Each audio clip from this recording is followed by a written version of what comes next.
اللهم صل أفضل صلواتك على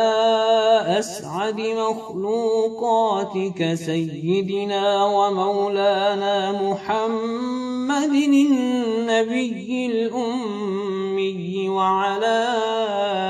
آله وصحبه وسلم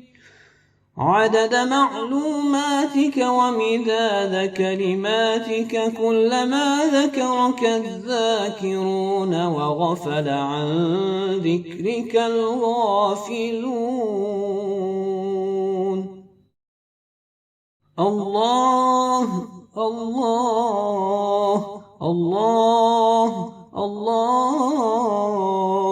الله الله الله الله الله